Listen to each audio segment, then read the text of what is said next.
Greetings everyone. Welcome back to our channel Nagin Best Digital Learning. Today we will resume our chapter from the topic Physiological Effects of Plant Growth Regulators.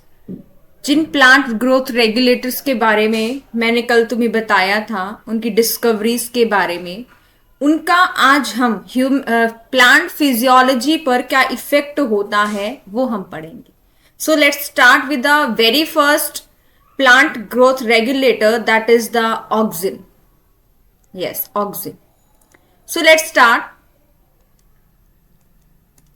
Auxin from the Greek auxin to grow. Auxin का मतलब Greek में क्या मतलब है बेटा? To grow. Was first isolated from the human urine. सबसे पहले उसको ह्यूमन यूरिन से आइसोलेट किया गया. The term auxin is applied to the indole 3 acetic acid. इसको क्या बोलते हैं बेटा? indole 3 acetic acid बोलते हैं. And to other natural and synthetic compounds having certain growth regulating properties. और इससे अलग जो नेचुरल और सिंथेटिक कंपाउंड है, ये जो IAA इंडोल 3 एसिटिक एसिड, इसकी प्रॉपर्टी होती है बेटा ग्रोथ रेगुलेशन में. ठीक है, तो ऑक्सिन्स क्या है? डेरिवेटिव है इंडोल कंपाउंड्स के. नेचुरल जो हमारे ऑक्सिन होते हैं वो दो होते हैं, ध्यान दें. जो हमारे नेचुरल ऑक्सिन्स होते हैं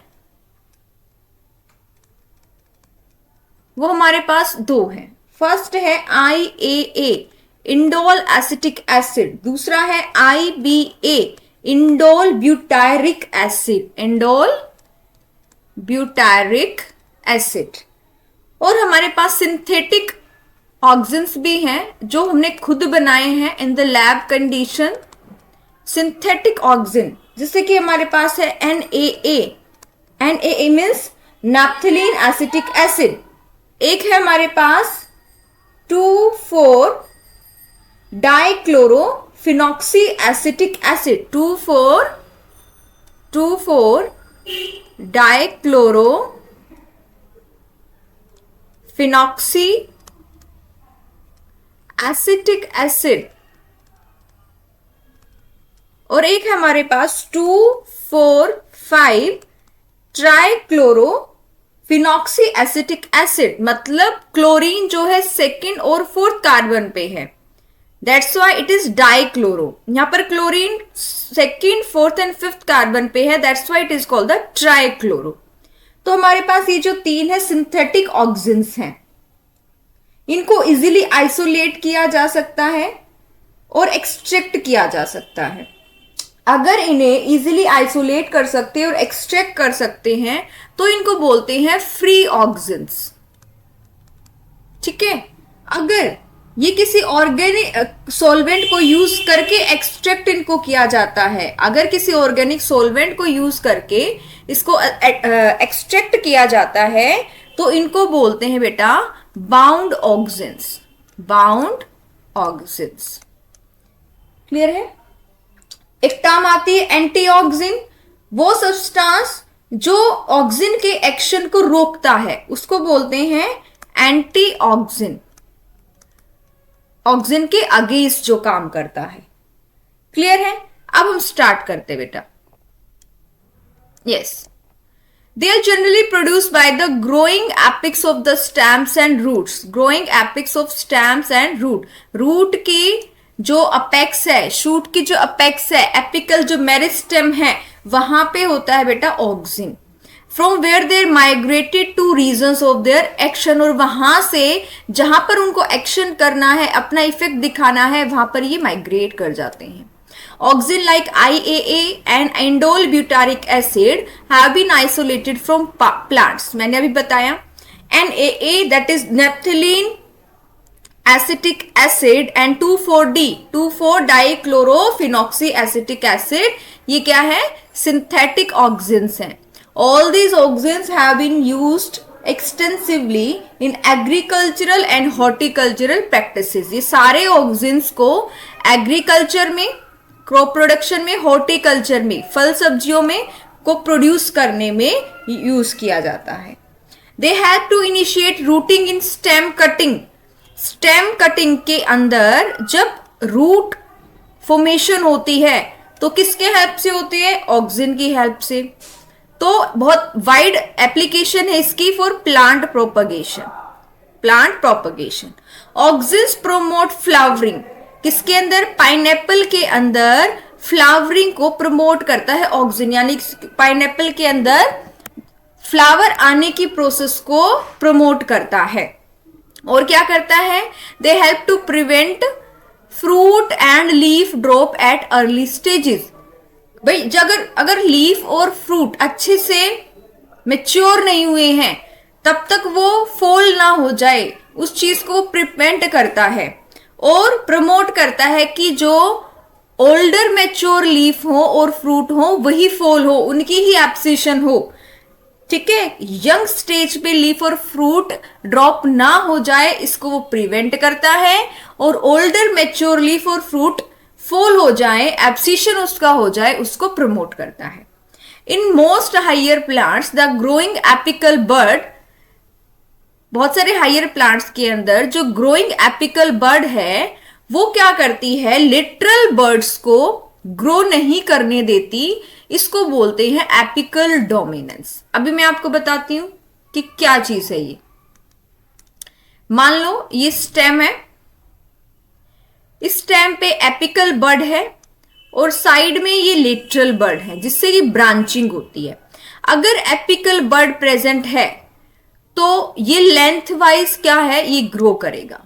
जब तक एपिकल बर्ड है तब तक ये लिटरल बर्ड ग्रो नहीं कर सकती। जैसे ही मैंने एपिकल बर्ड को हटाया तो इस स्टेम में से लेटरल बर्ड से ब्रांचिंग होना शुरू हो जाती है। तो जब तक अपेक्स पे एपिकल बर्ड है तब तक वो डोमिनेट करती है और लिटरल बर्ड को ग्रो नहीं करने देती। इसी को बोलते हैं एपिकल डोमिनेंस। इसी को क्या बोलते हैं बेटा? Apical dominance. ठीक है। If we remove the shoot tip, जिसको बोलते हैं decapitation, usually result in the growth of lateral buds. और इसको हम किस पे अप्लाई करते हैं? टी प्लांटेशन पे। Hedge making. हेज मेकिंग का मतलब क्या होता है? जिसमें शूट की लंबाई कम लेकिन लिटरल जो उसकी ब्रांचिंग है वो ज्यादा होती है, उसको बोलते हैं हेज मेकिंग। ठीक है, ताकि जो प्लांट है, जैसे कि आपकी गोभी होती है, इस तरीके से ग्रोथ ज्यादा हो तो बहुत डेंस सा दिखाई देगा ये, इसको बोलते हैं हेज मेकिंग, डेंसर। ठीक है, यानी कि छोटी मेन ब्रांच छोटी होती है, लेटरल ब्रांच क्या होती है? गिर्थ वाइज ज्यादा होती है, उसको बोलते हैं हेज मेकिंग। ठीक है, हेज मेकिंग, ताकि इसकी कॉस्ट ज्यादा हो। Can you explain why? ताकि इसकी क्या हो? कॉस्ट ज्यादा हो। ठीक है, next, auxins also induce parthenocarpy. Also induce parthenocarpy, यानी कि फ्रूट का बनना बिना फर्टिलाइजेशन के। पार्थेनोकार्पी का मतलब क्या है? फ्रूट का बनना विदाउट फर्टिलाइजेशन। तो वो कौन कराता है? ऑक्सिन कराता है। फॉर एग्जाम्पल इन टोमेटो, मान लो टोमेटो के अंदर सीड नहीं है। ठीक है, they are widely used as herbicides. इनको वाइडली हर्बिसाइड की तरह यूज किया जाता है। हर्बिसाइड मतलब जो हर्ब्स को मार दे। ठीक है, तो ये कैसे होता है बेटा? इसके लिए देखो, आगे डाइकोटिलीडन अगर वीड्स हैं उनको मारने के लिए 2,4-D का यूज होता है, जो अभी मैंने आपको सिंथेटिक ऑक्सिन बताया था। ठीक है, लेकिन ये मैच्योर मोनोकोटिलीडन प्लांट्स को इफेक्ट नहीं करता। कैसे काम करता है ये जो 2,4-D एंड 2,4,5-T है, ये रूट फॉर्मेशन को प्रमोट करता है। ठीक है, अगर इनकी कंसंट्रेशन 2,4-D 2,4,5-T की कंसंट्रेशन ज्यादा हो जाए तो जो रूट की फॉर्मेशन होती है वो ज्यादा, उसका रेट बढ़ जाता है और वहां की सेल्स बहुत जल्दी से डिवाइड करती है, डिवाइड करके एक ट्यूमर बना देती है। ठीक है, डिवाइड करके क्या बना देती है बेटा? ट्यूमर बना दे। जैसे कि ये रूट निकलने लग गई, यहाँ की सेल क्या बना देगी? ट्यूमर बना देगी। ट्यूमर बना देगी तो यहाँ पर क्या हो जाएगी? आगे जो वाटर की सप्लाई और मिनरल की सप्लाई क्या ब्लॉक हो जाएगी? ब्लॉक हो जाएगी तो ये प्लांट मर जाएगा। तो इस तरीके से वीड फ्री लॉन्स भी गार्डनर बनाए रखते हैं कि वीड्स उगे ही ना। किसका छिड़काव कर देते हैं? 2,4-D का।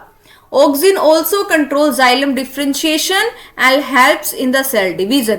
ऑक्सिन जो है सेल डिवीजन में भी हेल्प करता है और जाइलम की डिफ्रेंशिएशन में भी, मतलब कोई सेल है उसको जाइलम की सेल बनाने में हेल्प करता है। करेक्ट। तो ये थे बेटा ऑक्सिन के कुछ यूजेस। पहला क्या था? इट प्रोमोट, आप याद कर सकते हो, इट प्रोमोट सेल डिवीजन, अभी हमने पढ़ा। It initiate lateral root formation, अगर एपिकल बर्ड को हटा दे तो लेटरल रूट फॉर्मेशन हो जाएगी। ये एपिकल डोमिनेंस शो करता है। ठीक है।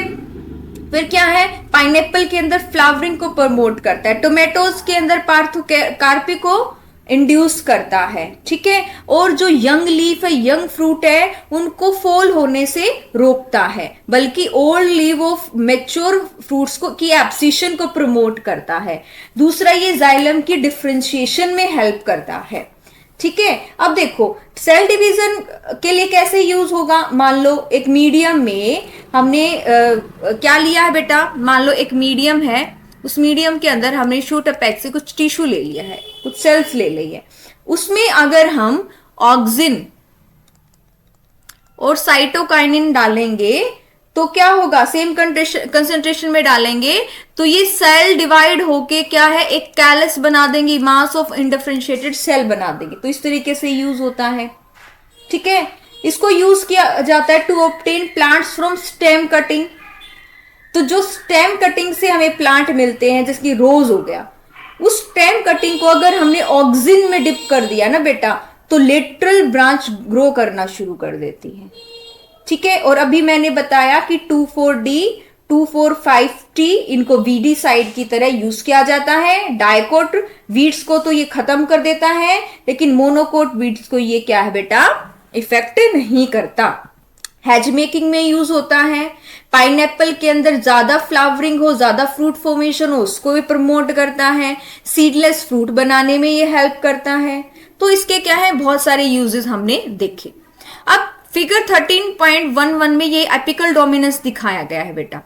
ठीक है। ए में क्या है? A plant with apical bud. यहां पर apical bud as it is है, तो ये लेंथ वाइज ग्रो करेगा, इसकी लेटरल ब्रांचेस नहीं होंगी। लेकिन बी में दिखाया गया है कि एपिकल बर्ड को रिमूव कर दिया गया है, तो लेटरल बर्ड को मौका मिल जाता है ग्रो करने का, जिससे क्या होती है बेटा? देखो ब्रांचिंग होती है।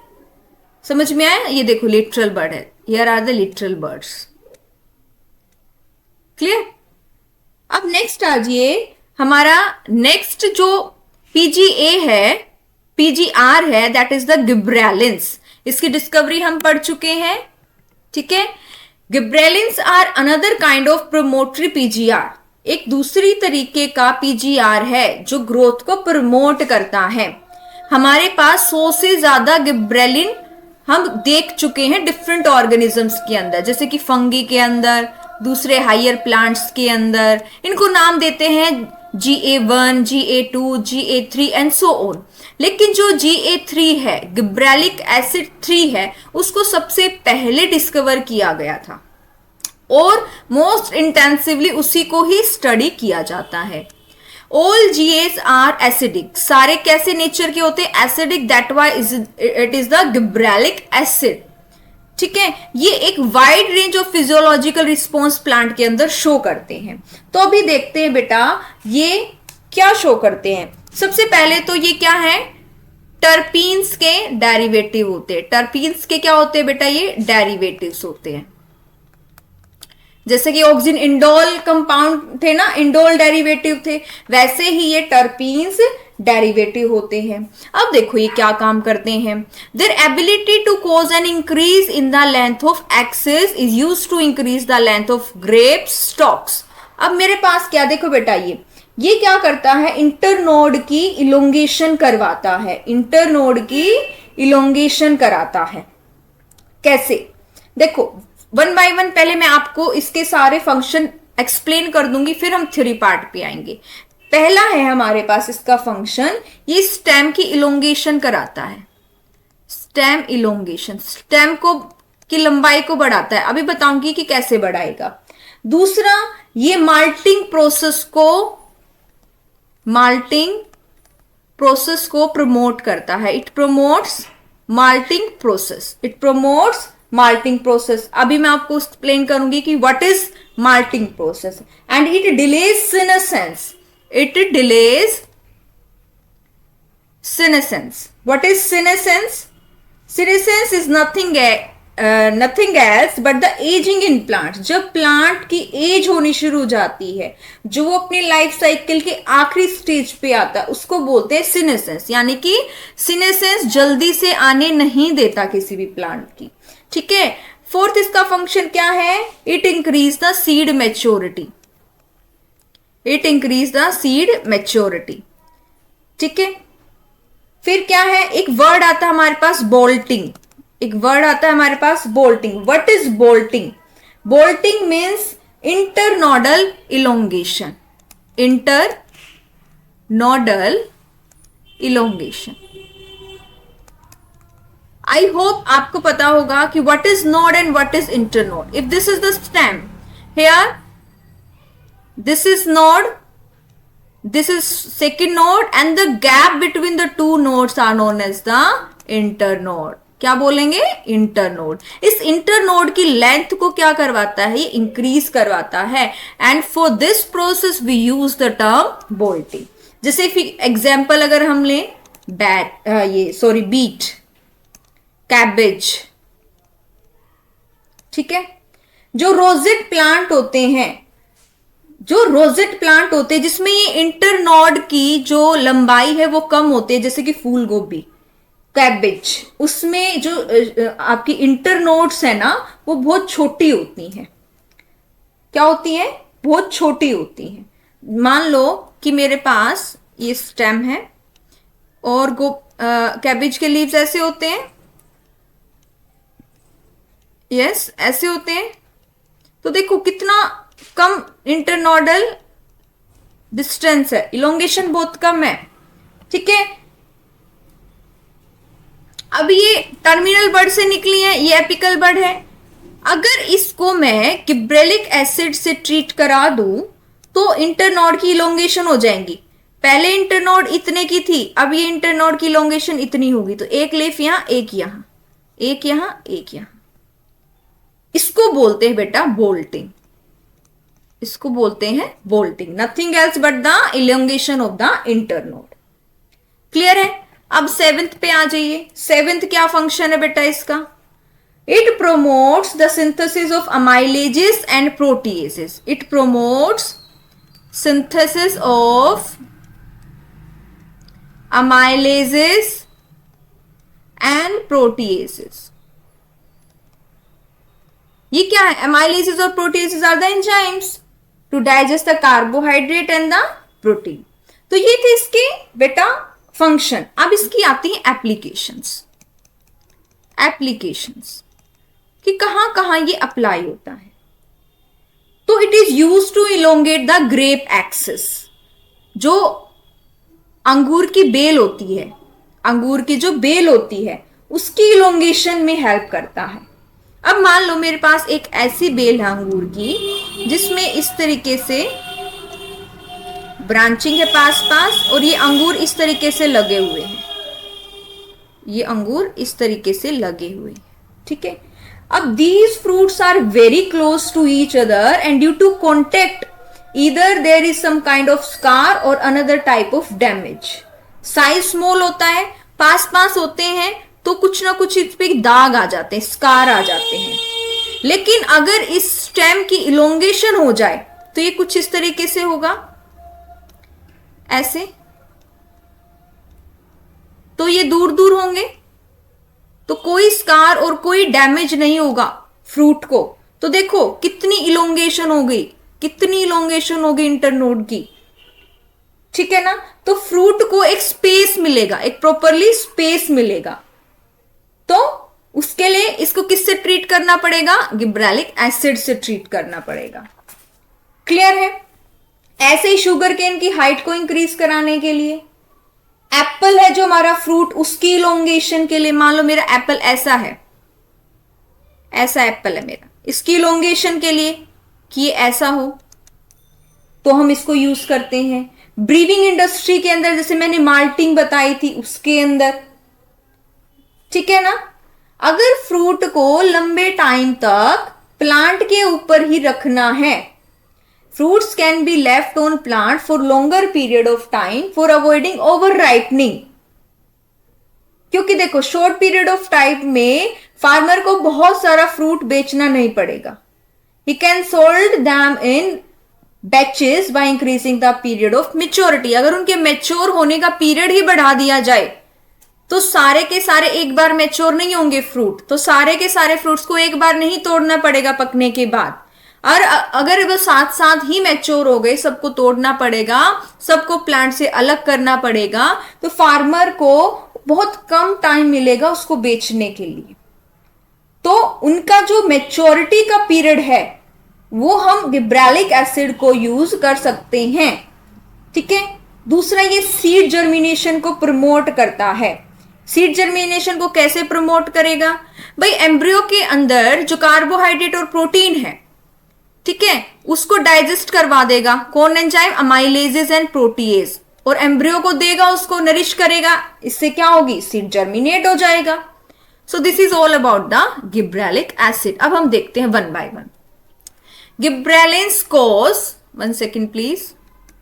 Gibberellins cause fruit like apple to elongate and improve its shape. They also delay senescence. इसकी senescence को भी क्या करता है, डिले करता है, एजिंग जो है प्लांट की। Fruits can be left on the tree longer so as to extend the market period. अब लंबे टाइम तक अगर पेड़ पे फल लगे रहेंगे तो मार्केट में भी उतने लंबे पीरियड ऑफ टाइम तक वो हम दे सकते हैं, बेच सकते हैं। तो gibberellic acid third is use to speed up the malting process in brewing industry. Brewing industries के अंदर जो माल्टिंग प्रोसेस होती है उसके अंदर बेटा जो है गिब्रेलिक एसिड को यूज किया जाता है। अब ब्रीविंग इंडस्ट्री क्या होती है बताइए। ब्रीविंग इंडस्ट्री जैसे कि जहां पर बियर बनती है, वाइन बनती है फ्रूट्स से, वो होती है ब्रीविंग इंडस्ट्री।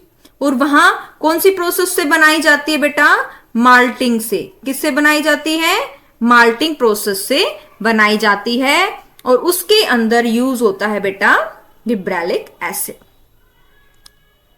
ठीक है। इसके अंदर जो ड्राई ग्रेन होते हैं उनको माल्ट में कन्वर्ट किया जाता है, उसको माल्ट में कन्वर्ट किया जाता है। समझ में आया। अब नेक्स्ट देखो क्या कहता है, sugar cane stores carbohydrate as sugar in the stem. Sugar cane के अंदर कार्बोहाइड्रेट शुगर के रूप में स्टोर होता है शुगर केन के स्टेम में, जिसमें से जो गन्ना होता है वो स्टेम ही तो होता है जिससे जूस निकलता है। उस जूस में क्या होता है, कार्बोहाइड्रेट यानी कि शुगर होती है, ठीक है। अगर शुगर केन क्रॉप पे गिब्रेलिक एसिड का स्प्रे करा दिया जाए तो स्टेम की लेंथ बढ़ेगी, और स्टेम की लेंथ बढ़ेगी तो शुगर केन भी ज्यादा होगा, शुगर केन में शुगर भी ज्यादा होगी, और उसकी यील्ड जो है 20 टन पर एकड़ इंक्रीज हो जाएगी, ठीक है। Spraying juvenile conifer with the gibberellic acid hasten the maturity period, thus leading to the early seed production. अब जो जुवेनाइल कॉनिफर्स हैं जो अपनी लाइफ के अर्ली स्टेज पे हैं, किस पे हैं, अर्ली स्टेजेस पे हैं, जुवेनाइल कॉनिफर्स। जुवेनाइल कॉनिफर्स क्या होते हैं बेटा, conifers which are young in their life cycle and their leaves are very different from the typical adult leaves. अब उसके अंदर ये क्या करवाता है, उसके अंदर ये उसके मैच्योरिटी पीरियड को क्या करा देता है, क्विक फास्ट करवा देता है, जल्दी करवा देता है, ठीक है। Thus leading to the early seed production, तो सीड प्रोडक्शन भी जल्दी हो जाती है, सीड भी जल्दी बनाएगा, जब वो मैच्योर जल्दी होगा उसका रिप्रोडक्टिव जो प्रोसेस वो जल्दी होगा और सीड की प्रोडक्शन भी जल्दी होगी। और ये और क्या प्रोमोट करता है, बोल्टिंग। अभी मैंने आप बताई कैबेज के अंदर इंटरनोड इलोंगेशन को ही हम क्या कहते हैं, bolting. Just prior to flowering, flower आने से पहले ही इंटरनोड की लेंथ को इलोंगेट करा दो। इसका मतलब लेंथ बढ़ेगी तो फ्लावर, दो फ्लावर के बीच में गैप भी आएगा, जैसे कि बीट के अंदर, कैबेज के अंदर, और बहुत सारे ऐसे प्लांट जो रोजेट हैबिट के होते हैं। रोजेट हैबिट का मतलब बेटा जिसके अंदर इंटरनोड क्या होती है, छोटी होती है, स्टेम क्या होती है, छोटी होती है उनके अंदर। अब नेक्स्ट हमारे पास जो है बेटा है वो है हमारे पास साइटोकाइनिन। अब हम साइटोकाइनिन के बारे में पढ़ेंगे। Before that just give me some time to make some space, ताकि मैं आपको नेक्स्ट जो पीजीआर है वो अच्छे से समझा पाऊं। अब नेक्स्ट हमारे पास पीजीआर है साइटोकाइनिन्स। साइटो मीन्स साइटोप्लाज्म और सेल, काइनिन मीन्स न्यूक्लियस की डिवीजन, यानी कि हम यहां पर सेल डिवीजन के बारे में बात करेंगे कि सेल डिवाइड होती है, कौन से रेगुलेटर से होती है, साइटोकाइनिन। अभी हम इसके बारे में सारी चीज डिस्कस करने वाले हैं, तो वन बाय वन हम इसकी चीजें देखेंगे। जो साइटोकाइनिन्स होता है उसकी स्पेसिफिक इफेक्ट शो होता है जब सेल डिवाइड करती है, यानी कि साइटोकाइनेसिस के अंदर, और इसको एज काइनेटिन डिस्कवर किया गया था, एज काइनेटिन डिस्कवर किया गया था। काइनेटिन क्या, एडेनिन डेरिवेटिव, एडेनिन डेरिवेटिव, ठीक है, from the autoclaved herring sperm DNA. Herring का जो स्पर्म है, जो हैरिंग की स्पर्म सेल है उसके डीएनए, स्पर्म के डीएनए, हैरिंग क्या है, एक छोटी सी फिश है, फेयरली स्मॉल सिल्वरी फिश होती है, उसके स्पर्म डीएनए से इसको काइनेटिन को क्या किया गया बेटा, आइसोलेट किया गया। काइनेटिन को क्या किया गया, आइसोलेट किया। पहले मैं इसके बारे में कुछ आपको बता देती हूं, उसके बाद हम अपने पैराग्राफ पे आएंगे। सो देखिए, यस, साइटोकाइनिन, इसकी डिस्कवरी मैं आपको बता चुकी हूं। अब देखो, अब साइटोकाइनिन दूसरे फाइटो हार्मोन के साथ मिलकर भी काम करते हैं। जैसे कि मैंने पीछे बताया था, जो स्टेम कटिंग वाले प्लांट जो होते हैं उसमें ऑक्सिन के साथ साथ साइटोकाइनिन डाल दें तो कैलस फॉर्मेशन होती है, ठीक है। अब एक चीज याद रखनी है, अगर ऑक्सिन साइटोकाइनिन से ज्यादा है तो ये प्रमोट करेगा root formation, promote root formation, root formation. और अगर साइटोकाइनिन ज्यादा है ऑक्सिन से तो ये प्रमोट करेगा शूट फॉर्मेशन, यानी कि स्टेम बनेगी, ठीक है। यानी कि कुछ ना कुछ चीज बना रहे हैं, यानी कि डिफरेंशिएशन में क्या कर रहे हैं, हेल्प कर रहे हैं। अब इसके फंक्शन पे आते हैं, अब इसके फंक्शन पे हम आते हैं। तो देखिए, पहला function, it promote cell division, ये तो मैंने अभी आपको बताया कि सेल डिवीजन को प्रमोट करेगा। दूसरा, सेल की डिफरेंशिएशन, अभी मैंने आपको बताया, सेल को एनलार्ज भी करवाएगा और उसको डिफरेंशिएट भी कराएगा, यानी कि उसको स्पेसिफिक फंक्शन देगा, ठीक है। और ये क्या है, जो एडवेंटिशियस रूट है, एडवेंटिशियस रूट है, उसको भी क्या कराएगा, ये उसकी फॉर्मेशन को क्या करेगा, प्रमोट करेगा, एडवेंटिशियस रूट्स। अब ये एडवेंटिशियस रूट्स क्या होती हैं, वो roots that arises from any point other than the radicle, जो रेडिकल से नहीं बनती लेकिन दूसरे किसी पार्ट से बनती है, उसको बोलते हैं एडवेंटिशियस रूट, और उसको प्रमोट करा रहा है साइटोकाइनिन, ठीक है। फोर्थ फंक्शन क्या है बेटा, लीफ की फॉर्मेशन में हेल्प करता है, लीफ फॉर्मेशन में ये हेल्प करता है, ठीक है। पांचवा, सीड की डोरमेंसी को ब्रेक करता है, सीड की डोरमेंसी को ब्रेक करता है, ठीक है। ब्रेक करेगा तो मेटाबॉलिक एक्टिविटी भी क्या हो जाएगी, इंक्रीज हो जाएगी। तो ये किसका काम है बेटा, साइटोकाइनिन का। सीनेसेंस को डिले करवाता है, सीनेसेंस को डिले, और ये काम गिबरेलिक एसिड भी कर रहा था, ठीक है। अब देखो, एक एक्सपेरिमेंट किया गया था, एक मैं एक्सपेरिमेंट आपको बताती हूँ कि एक एक्सपेरिमेंट किया था कि scientist took 2 leaf from the same plant and they dipped one of them in cytokinin, ठीक है। साइटोकाइनिन के अंदर 2 लीफ लिए, एक ये लीफ लिया और एक ये लीफ लिया। इस लीफ को उसने साइटोकाइनिन के अंदर डिप कर दिया। उसने देखा कि जो लीफ साइटोकाइनिन के अंदर डिप किया हुआ है that stayed green for a longer period of time means delayed senescence. उसकी सेनेसेंस क्या हो गई, उसकी एजिंग क्या है, डिले हो गई। लेकिन दूसरे वाला लीफ जिसको साइटोकाइनिन में डिप नहीं किया था, दैट टर्न्ड येलो। कैसा हो गया वो? येलो। तो ये इस चीज को बताता है कि सीनेसेंस को क्या करता है, ये डिले करता है।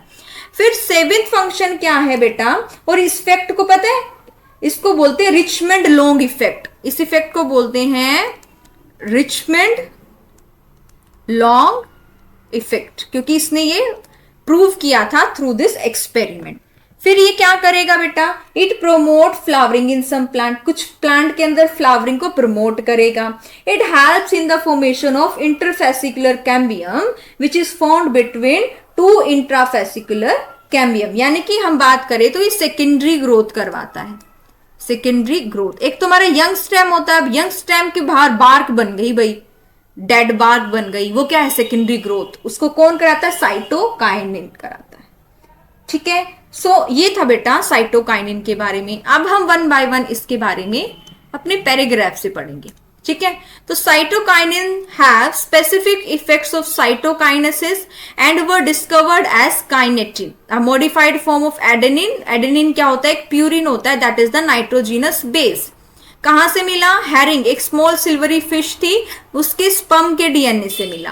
Kinetin does not occur naturally in plant, naturally ये प्लांट्स के अंदर नहीं मिलता। Search for natural substances with cytokinin like activities lead to the isolation of zeatin from the corn kernels and the coconut milk. Corn kernels और coconut milk से जब हमने ऐसे सब्सटेंस को आइसोलेट किया, निकाला, जिसके अंदर सेल डिवीजन की एक्टिविटी है, साइटोकाइनिन एक्टिविटी है, तो उसको नाम दिया गया zeatin. Since the discovery of giatin, several natural occurring cytokinins and some synthetic compounds with cell division promoting activity have been identified. ठीक है, तो ऐसे कुछ सब्सटेंस को आइडेंटिफाई किया गया। Natural cytokinins are synthesized in region where rapid cell division occur. Obviously उसी जगह पे मिलेंगे साइटोकाइनिन जहां पर सेल डिवीजन बहुत तेजी से हो रही है, जैसे कि root apex, developing shoot buds, young fruits, यहाँ पे सेल डिवीजन ज्यादा होती है तो यहां पर मिलेंगे। It helps to produce new leaves, नए लीफ बनाने में, क्लोरोप्लास्ट बनाने के अंदर, लिटरल शूट ग्रोथ में, एडवेंटिशियस शूट और रूट बनाने में। ठीक है, और ये एपिकल डोमिनेंस को ओवरकम करता है, यानी कि खत्म करता है। They promote nutrient mobilisation which help in the delay of leaf senescence. तो ये क्या करता है? न्यूट्रिएंट की मोबिलाइजेशन को क्या कराता है? प्रमोट करवाता है, जो लीफ के सेनेसेंस को डिले करेगा।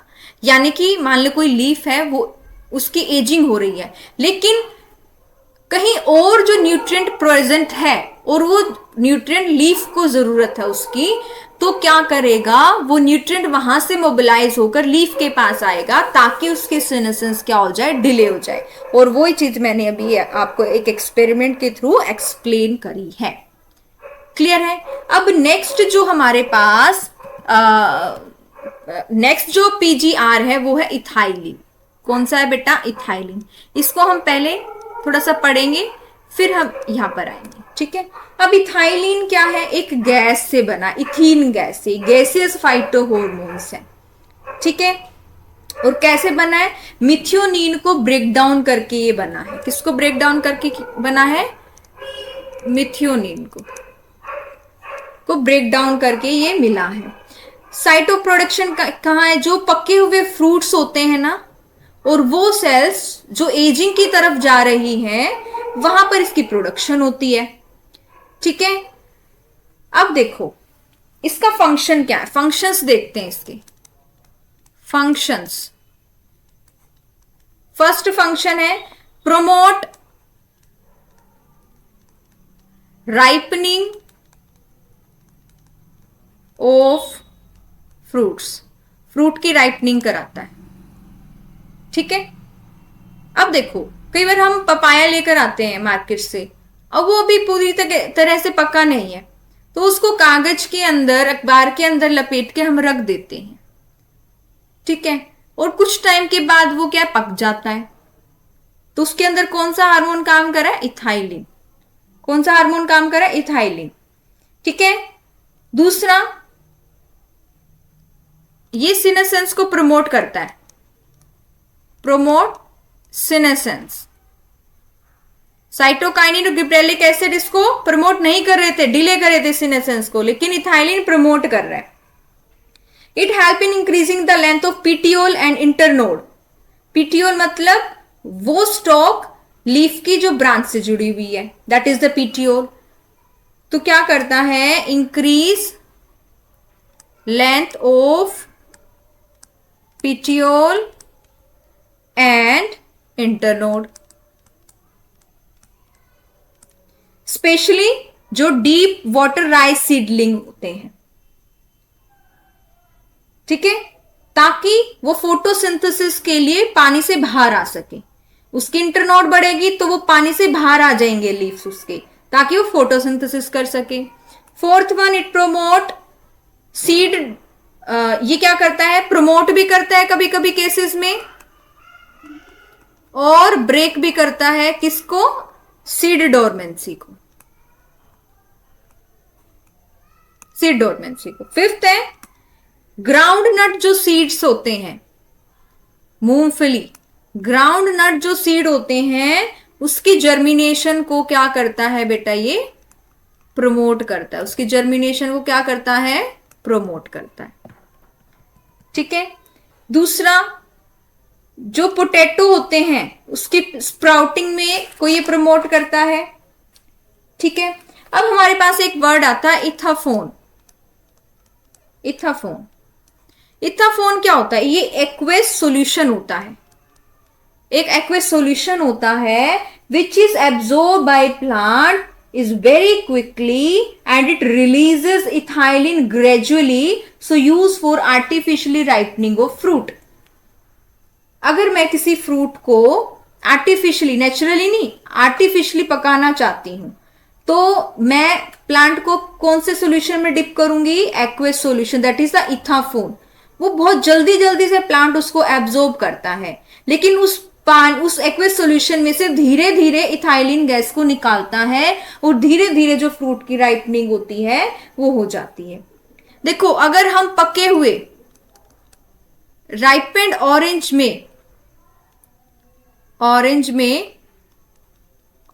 में जब हम अनराइपेड बनाना रखते हैं, बनाना, तो ये बनाना भी पक जाता है, क्योंकि राइपनिंग ऑरेंज में से इथाइलिन गैस निकलती है। तो the difference between natural and artificial ripening of fruits is that in natural method ripening is from inside and in artificial method ripening is from outside, ठीक है। अब क्या है बेटा, ये और क्या करता है, ये it causes thinning of cotton fibre. Cotton fibre को थिन करवाता है, उसकी थिनिंग कराता है, कॉटन फाइबर ये थिनिंग कराता है, ठीक है। ये प्रमोट करता है फीमेल फ्लावर को इन कुकुम्बर, कुकुम्बर के अंदर फीमेल फ्लावर को प्रमोट कराता है, और पाइनएप्पल के अंदर फ्लावरिंग को प्रमोट करता है। पाइनएप्पल के अंदर और कौन कर रहा था, ऑक्सिन कर रहा था ना, पाइनएप्पल के अंदर फ्लावरिंग को प्रमोट कराता है। तो ये क्या है बेटा, इसके कुछ फंक्शन है। अभी हम आते हैं बेटा इसके थ्योरी पार्ट पे। देखिए, ethylene is a simple gaseous PGR, gas के फॉर्म में होता है। It is synthesized in large amount, large amount में सिंथेसाइज होता है। कौन से टिश्यू के द्वारा, जो सिनेसेंस में चले गए हैं, जो एजिंग में चले गए हैं, और जहां पर क्या है, फ्रूट राइपनिंग चल रही है, यानी कि फ्रूट पक रहा है, वहां पे लार्ज अमाउंट में मिलेंगे। Influences of ethylene on plants include horizontal growth of seedlings, swelling of the axis and apical hook formation in dicot seedling. अब प्लांट को अगर इथाइलिन मिल गया तो उसके अंदर क्या होगा, हॉरिजॉन्टल ग्रोथ ऑफ सीडलिंग, जो सीडलिंग है वो हॉरिजॉन्टली ग्रो करना शुरू करेगा। एक्सिस जो है उसकी वो स्वेल हो जाएगी, और अपेक्स उसका हुक की तरह हो जाएगा, किसके अंदर, डाइकोट सीडलिंग के अंदर। इथाइलिन प्रोमोट सिनेसेंस, सिनेसेंस को प्रमोट करता है, एब्सिशन को प्रमोट करता है, स्पेशली लीव्स और फ्लावर्स को, ठीक है। Ethylene is highly effective in fruit ripening. It enhances the respiration rate during the ripening of fruit. जब फ्रूट पक रहे होते हैं तो रेस्पिरेशन रेट को बढ़ा देता है, ठीक है। This rise in rate of respiration is called the respiratory climacteric. इसको क्या बोलते हैं? रेस्पिरेटरी क्लाइमैक्टिक बोलते हैं। Ethylene break seed and bud dormancy. Seed और बड डोरमेंसी दोनों को ब्रेक करता है। जर्मिनेशन कराता है पीनट सीड का। पोटैटो ट्यूबर की स्प्राउटिंग कराता है। रैपिड इंटरनोड या फिर पिटियोल की इलोंगेशन कराता है। किसके अंदर? डीप वाटर राइस प्लांट्स के अंदर, ताकि लीव्स अपर पार्ट पे आ सके, ठीक है, पानी के ऊपर आ सके, फोटोसिंथेसिस कर सके। और क्या प्रमोट करता है? रूट की ग्रोथ, रूट हेयर फॉर्मेशन, ठीक है, ताकि उसका एब्जॉर्प्शन सरफेस जो है वो बढ़ सके रूट का, और ज्यादा से ज्यादा वो पानी एब्जॉर्ब कर पाए। And it is also use to initiate flowering and for synchronising fruit set in pineapple. Pineapple का जो फ्रूट सेट है वो एक पर्टिकुलर सिंक में होना चाहिए, ठीक है। It also induce flowering in mango. Ethylene regulate so many physiological process जो भी हमने पढ़ी। It is one of the most widely use PGR in agriculture. Agriculture में सबसे ज्यादा यूज होने वाला पीजीआर है, ठीक है। Most widely use compound as source of ethylene is ethephon. मैंने अभी आपको बताया ethephon is nothing else but an aqueous solution which is readily absorbed and transported within the plant and releases ethylene slowly। जल्दी जल्दी से quickly वो उसको absorb कर लेगा और स्लोली स्लोली इथाइलिन को रिलीज करेगा, जिससे कि जैसे कि टोमेटो है, एप्पल है, इनकी जो राइपनिंग है वो बढ़ जाती है, एकदम से बढ़ जाती है। और एब्सिशन का मतलब किसी चीज का टूट के गिर जाना प्लांट से, वो कराता है फ्लावर और फ्रूट्स का। कॉटन फाइबर का थिन, चेरी, वॉलनट, इसकी थिनिंग कराता है। It promotes female flower in cucumber, therefore increasing the yield. Female flower अगर कुकुम्बर में बढ़ेंगे तो उतने ही ज्यादा फ्रूट बनेंगे ना बेटा, तो यील्ड भी ज्यादा होगी। सो ये था बेटा ऑल अबाउट द इथाइलिन। अब लास्ट जो हमारे पास है बेटा that is the abscisic acid. अब एब्सिसिक एसिड के बारे में पढ़ते हैं। यस, एब्सिसिक एसिड, इसकी डिस्कवरी मैं आपको बता चुकी हूं, ठीक है। अब सीधा हम इसके फंक्शन पे आते हैं, सीधा हम इसके फंक्शंस के बारे में पढ़ते हैं। पहला फंक्शन, इट प्रोमोट या इनिशिएट सीनेसेंस। ये भी प्रोमोट करता है सेनेसेंस को,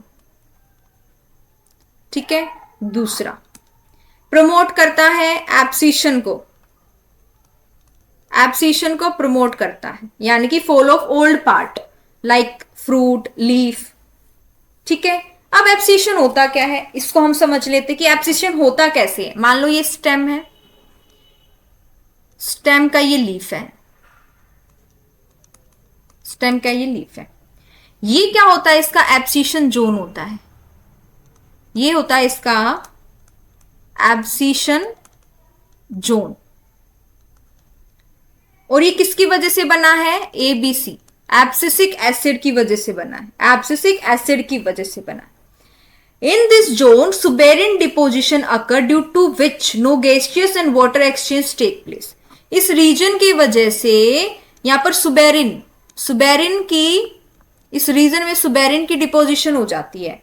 और सुबेरिन क्या करता है? इंपरवियस होता है वाटर के लिए, गैसेस के लिए, किसी चीज का एक्सचेंज नहीं होने देता। अगर यहां से किसी चीज का एक्सचेंज ही नहीं होगा तो ये क्या है? ये टूट के नीचे फॉल हो जाएगा, इसी को बोलते हैं एब्सिशन। थर्ड क्या फंक्शन है? It promote dormancy in seed. Seed dormancy को प्रमोट करता है। वो पीरियड जहां पर सीड जर्मिनेट नहीं करता है, चाहे आपको कितनी ही फेवरेबल कंडीशन उसको दे लो, तो प्रमोट करता है सीड डोरमेंसी को। सीड डोरमेंसी को क्या करता है? ये प्रमोट करता है। नेक्स्ट फंक्शन क्या है?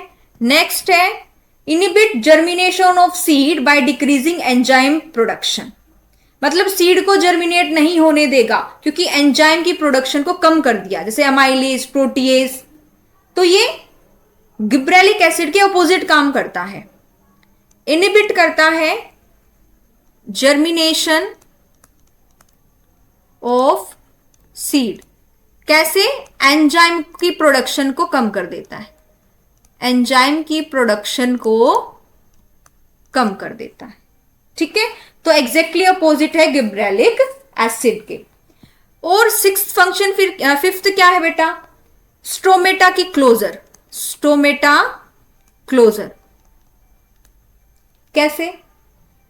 जब स्ट्रेस कंडीशन आती है बेटा, जैसे कि मान लो एक्सट्रीमली ड्राई कंडीशन आ गई, एक्सट्रीम हीट हो गई, तो उस स्ट्रेस कंडीशन में ये प्लांट को बचाता है।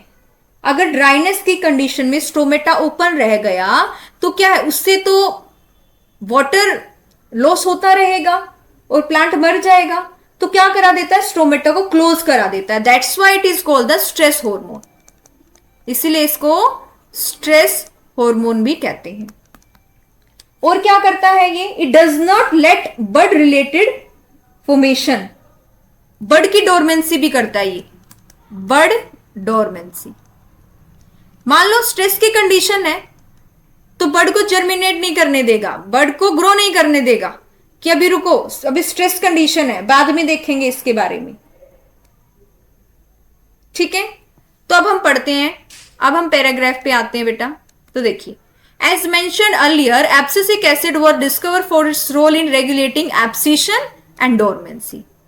एब्सिशन को प्रमोट करता है, सीड की डोरमेंसी को क्या करता है? बनाए रखता है, बड की डोरमेंसी को बनाए रखता है। But like other PGRs, it also has a other wide ranging effect on plant growth and development, जैसे कि it acts as a general plant growth inhibitor, एक प्लांट ग्रोथ इनहिबिटर की तरह काम करता है, यानी कि प्लांट की ग्रोथ को रोकता है और प्लांट की मेटाबॉलिज्म को भी रोकता है। ABA inhibits seed germination, seed की जर्मिनेशन नहीं होने देता। क्यों? उसके लिए जो एंजाइम जरूरी है उसकी प्रोडक्शन को कम कर देता है। स्टोमेटा को क्लोज कर देता है ताकि जितने भी टाइप के स्ट्रेस है उससे प्लांट को कैपेबल बनाए कि वो टॉलरेट कर पाए, इसीलिए इसको क्या कहते हैं? Stress hormone. ABA plays an important role in seed development, seed की डेवलपमेंट में हेल्प करता है, उसकी मैच्योरेशन में और उसकी डोरमेंसी बनाए रखने में। By inducing dormancy, ABA helps seeds to withstand desiccation and other factors unfavorable for growth. मान लो सीड को जर्मिनेट करने के लिए सूखा पड़ गया है, एक्सट्रीमली हॉट कंडीशन आ गई, अनफेवरेबल कंडीशन आ गई, तो उसको डोरमेंसी स्टेज में ही बनाए रखता है। तो ये क्या है? गिब्रेलिक एसिड के क्या है? एकदम अपोजिट, एंटागोनिस्टिक काम करता है। तो यहां पर देखो, we may summarise that for any and every phase of growth, differentiation and development of plant, one और other PGR has some role to play. चाहे कोई भी ग्रोथ का फेज हो, कोई भी डिफरेंशिएशन का फेज हो, कोई भी डेवलपमेंट का फेज हो, इनमें से कोई ना कोई एक तो जरूर पीजीआर काम करता है। और ये काम क्या है? एक दूसरे के कॉम्प्लीमेंट्री भी हो सकते हैं और एक दूसरे के अपोजिट भी हो सकते हैं। ठीक है, ये क्या है बेटा? इंडिविजुअलिस्टिक भी हो सकते हैं, यानी कि इंडिविजुअली क्या है ये काम कर सकते हैं, और सिनर्जिस्टिकली भी क्या है ये काम कर सकते हैं, यानी कि relating to the interaction of cooperation of two or more, आपस में आपस में क्या है इंटरेक्ट करके भी कर सकते हैं, या फिर इंडिविजुअल अकेले भी क्या है ये अपना फंक्शन परफॉर्म कर सकते हैं। Similarly, there are a number of events in life of a plant where more than one PGR interact to affect that event, जैसे कि हमारा ऑक्सिन और साइटोकाइनिन काम कर रहे थे। जैसे इवेंट हुआ dormancy in seeds, buds, abscission, senescence, apical dominance, इसमें ये ऐसे इवेंट है जिसमें एक से ज्यादा पीजीआर काम करते हैं। ठीक है ना? Remember the role of PGR is of only one kind of intrinsic control. ठीक है, एक तरीके का, सिर्फ एक तरीके का इंट्रेंसिक कंट्रोल है डेवलपमेंट ऑफ प्लांट पे, along with genomic control and extrinsic factor, genes के कंट्रोल और एक्सट्रिंसिक फैक्टर के कंट्रोल को मिला करके ये क्या है? प्लांट की ग्रोथ और डेवलपमेंट को कंट्रोल करते हैं। बहुत सारे एक्सट्रिंसिक फैक्टर है, जैसे कि टेम्परेचर, लाइट, ये प्लांट ग्रोथ और डेवलपमेंट को पीजीआर के थ्रू ही कंट्रोल करते हैं। और इनमें से कुछ ऐसे इवेंट्स है जैसे vernalization, flowering, dormancy, seed germination, plant movements. तो ये कुछ ऐसे इवेंट्स हैं जिसको पीजीआर के थ्रू ही एक्सटर्नल जो फैक्टर है वो क्या करते हैं बेटा, कंट्रोल करते हैं। समझ में आई चीजें? अभी आगे देखिए, we shall discuss briefly the role of light and temperature both of them on initiating of flowering. तो लाइट और टेम्परेचर दोनों का रोल होता है बेटा किस चीज में, फ्लावरिंग की इनिशिएशन कराने में, यानी कि फ्लावरिंग को प्रमोट कराने में। तो ये था हमारा ये चैप्टर बेटा। आप, आई होप आपको चीजें समझ में आई होंगी। ऐसे ही पढ़ते रहिए, खुद को ग्रो करते रहिए, ठीक है। Please like, share and subscribe our channel. Till then keep studying, keep growing.